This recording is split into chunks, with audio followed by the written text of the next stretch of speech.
학문가 인권연구소 대표 김문희입니다. 제 아버지는 원래 97세입니다. 제 아버지가 어떤 분이셨냐면은 6.25 다부동 전공자이십니다. 저희 아버지는 이제 다부동 전투 유공자시고 3년을 넘게 6.25에서 몸을 불살르셔서 몸에 상흔이 가득하십니다. 그리고 저희 아버지가 은퇴 후에 뭘 하셨냐? 저희 아버지가 경찰로 평생 공직을 생활하셨습니다. 그런 제 아버지가 연금이 얼마냐? 국가에서 주는 게 50만 원이 채 안 됩니다. 그런데 나는 그게 당연한 줄 알았습니다. 저희 아버지가, 저희 형제가 8남매이다. 8남매. 저희 아버지가 70이 조금 다 돼가던 60대 초반 중반에 우리 아버지가 유공자를 신청하려고 보훈처에 갔는데 어느 날 되돌아오셨습니다. 아빠 왜 되돌아왔어요? 그랬더니 그 당시에는 상위용사가 너무 많았는데 나라가 가난해서 다 도와줄 수가 없었습니다. 팔에 갈고리 찬 상위용사 보셨습니까? 네. 목발 짚고 다니는 상위용사 어릴 때 보신 기억납니까? 네. 상위용사들이 남의 집에 바가지 들고 구걸하면서 먹고 산 거 기억나십니까? 네. 옛말에 상위용사 오면은 사람들이 애들한테 상위용사가 너 잡아간다 그랬습니다. 예, 농담 삼아. 상위용사들이 거지처럼 찬밥과 식은밥 그 다음에 변한 나무를 얻어갖고 비벼먹고 살았습니다. 그 처절한 시절을 지냈는데 저희 아버지는 그래도 덕분에 국가 덕분에 경찰 공무원으로 많은 돈은 못 벌었지만 저희 아버지 월급 2만 원 3만 원 받았습니다. 그 시절에. 그래도 우리가 가난해서 등록금도 제때 못 냈지만 그래도 나는 먹고는 사는데 상위용사는 아직도 국가에서 도움을 못 받는데 내가 어떻게 연금을 받을 수 있느냐 이러면서 되돌아오셨습니다. 그런 저희 아버지가 70대 중반이 됐을 때 보훈처에서 전화 왔습니다. 어르신 이제 다 돌아가셔갖고 연금 받을 사람 없습니다. 어르신 차례가 됐으니까 받으러 오십시오. 저희 아버지 6.25 겪으면서 저희 아버지도 유공자시지만 몸에 상처가 가득하고 한겨울에 전투 속에서 다리가 동상이 얼어서 감각이 없어서 다리를 절고 다니셨습니다. 그런 분이 나이 70대 중반에 겨우 유공자 신청을 해서 국가에서 돈을 받는데 연금을 얼마 받는지 아십니까? 처음에 30만 원이 안 되게 받았습니다. 지금 올라서 받는 게 겨우 50만 원 가까이 받습니다. 그런데 윤미향이라는 매춘했던 위안부가 국가에서 연금을 월 300 받는다는 얘기에 제가 정신을 차릴 수 있겠습니까? 없겠습니까? 웃긴 얘기로 저희 형제들 잘 삽니다. 사업하는 분도 있고 대학 교수도 있고 병원 하는 분도 있고 저도 서울시내 집이 2채입니다. 저희가 세금을 얼마나 많이 내는지 아십니까? 제가 제때 등록금을 못 내갖고 맨날 교무실에 불려다녔습니다. 저희 시절에는 가난이 죄라고 등록금을 제때 못 내면 한 달 내내 교무실 불려다녀서 반성문을 쓰고 다녔습니다. 저한테 뻑큐한 놈, 저 마스크 쓴 놈 잡으세요. 저 자식 저한테 뻑큐했어요. 욕했어요. 예.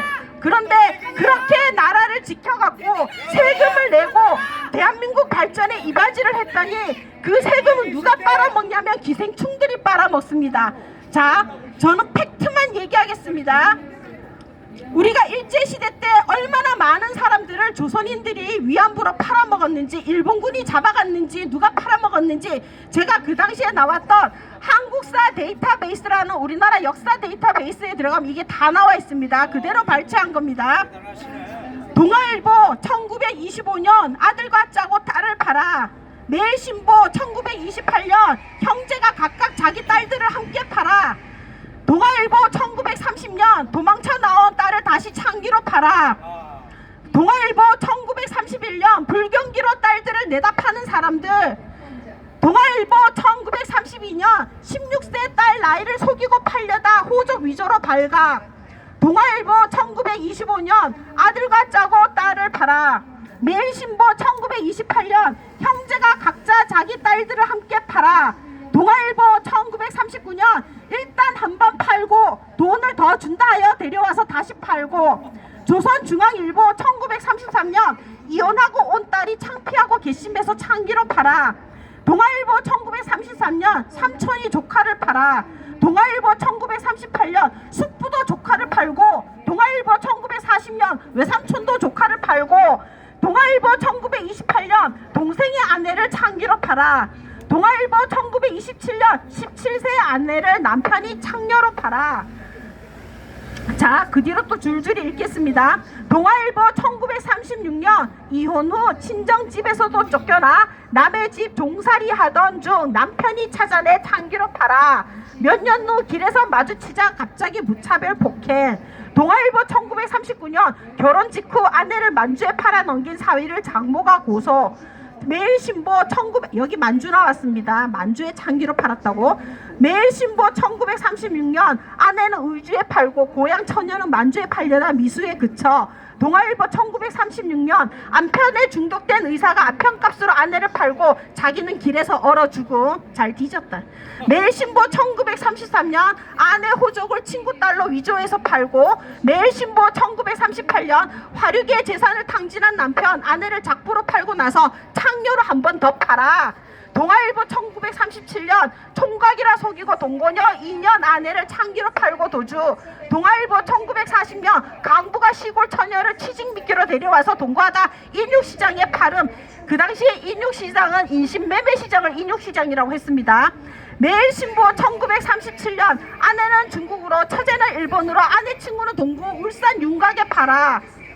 매일신보 1935년 순진한 처녀를 꼬여내 팔고 전차금으로 애인과 새살림 차림. 동아일보 1930년 친구 집에 아내를 맡기자 친구 내외가 곧바로 팔아. 동아일보 1934년 화장품 방매 판매원에 속아 나중에 보리 딸은 만주에서 창녀로 몸을 팔고 있었고. 동아일보 1934년 행상 높아 따라간 처녀 행방불명 중국 산동에 팔리는 일 많아.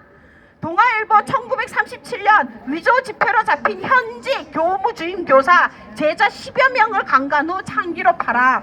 동아일보 1928년 불쌍한 가부의 친구로 접근 높은 월급으로 속이고 팔아 경찰도 동정의 눈물을 흘림. 동아일보 1935년 실종된 딸을 찾았으나 전차금을 갚아줘야 집에 데려갈 수 있어. 동아일보 1928년 빚더미와 병에 시달리는 남편 위에 인육시장의 자원. 동아일보 1934년 가족 위에 16세가 자원 나이 속인 게 들통나서 미수. 매일신보 1937년 멀쩡한 남편 싫다고 인육시장의 자원에 남편은 이혼소송 제기. 매일신보 1934년 중국 공산당 여류투사 남동지의 공작금을 위해 조선의 인육시장의 자원 사생아를 낳아서 죽였다. 독립운동한다고 몸 팔고 애를 낳아서 죽였다 합니다. 매일신보 1940년 결혼생활 중 실명한 남편이 아내에게 이혼을 요구하자 아내는 창기로 몸을 팔아 전차금으로 수술비를 마련. 1933년 동아일보 지금부터 진짜 화려해집니다. 소녀 유인단 수계 음뽕어멈 그저께 건거. 소녀라면 몇 살의 소녀라고 합니까? 그 당시에는 16세도 시집을 갔기 때문에 그보다 어린 걸 소녀라고 합니다. 동아일보 1934년 만주를 주요 무대로 시골 부녀를 유인 일당 5명을 재판해. 동아일보 1939년 처녀 50여 명을 북중국 만주에 팔아 천씨 형제가 주도 50명을 팔았다고 합니다. 매일신보 1935년 대만으로 팔려가는 처녀들. 자, 요거 클로즈업 확대해 주세요. 신문에 때로 나왔습니다. 여자들 단체 사진이. 이게 한국사 데이터베이스에 있는 사실로 입증된 자료들입니다. 뭐라고 나오냐? 최복이 17세, 한땡배 17세, 최숙년 16세, 백옥선 17세, 김순덕 17세, 이복출 18세, 손순생 17세 이들을 대만으로 팔았다고 합니다. 그리고 전차금 계약서나 창기 영업 허가가 있으면 이건 합법적인 행위이기 때문에 그 당시 일본 순사도 제재를 못했다고 합니다. 그리고 사기로 유인한 인신매매는 불법이어서 일본 수사들이 사기로 팔려가는 인신매매범을 검거하며 조선 처녀들을 많이 오히려 찾아왔습니다. 그게 그 당시에 뉴스에 있었습니다. 조선인 아버지와 삼촌이 조선인 처녀를 팔아먹으면 일본 순사가 그걸 찾아줬다고 합니다. 이게 말이 됩니까? 그리고 매일신보 1936년 농촌 부녀를 유인한 악한을 검거 내 여자가 마술을 벗어나 경찰은 여자를 추구.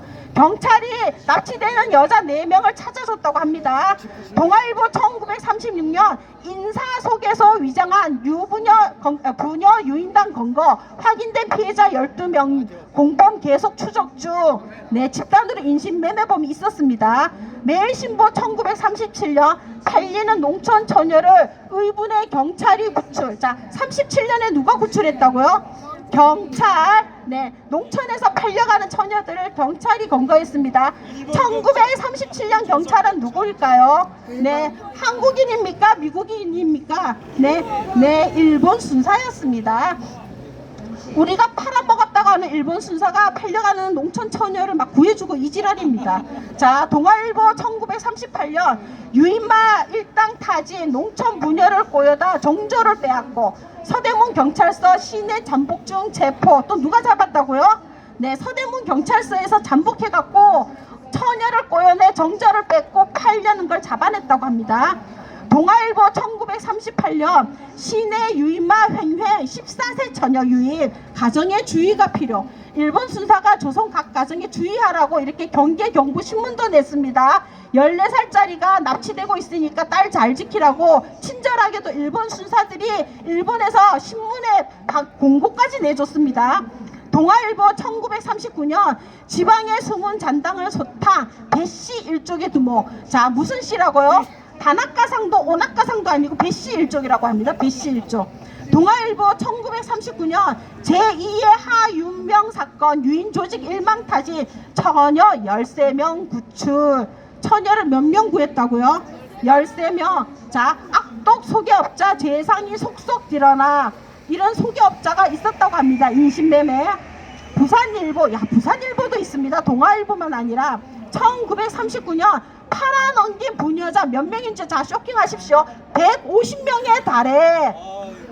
부산일보 1939년 팔아넘긴 부녀자 150명에 달해 조선에서 남태평양까지 멀리도 갔습니다. 남태평양까지 조선의 처녀를 팔아먹었습니다. 누가?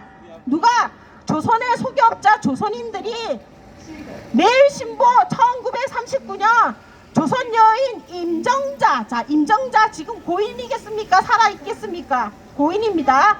조선 여인 임정자가 일본 처녀 4명을 만주로 팔려다 검거됐다고 합니다. 자, 누가 누구를 팔았다고요?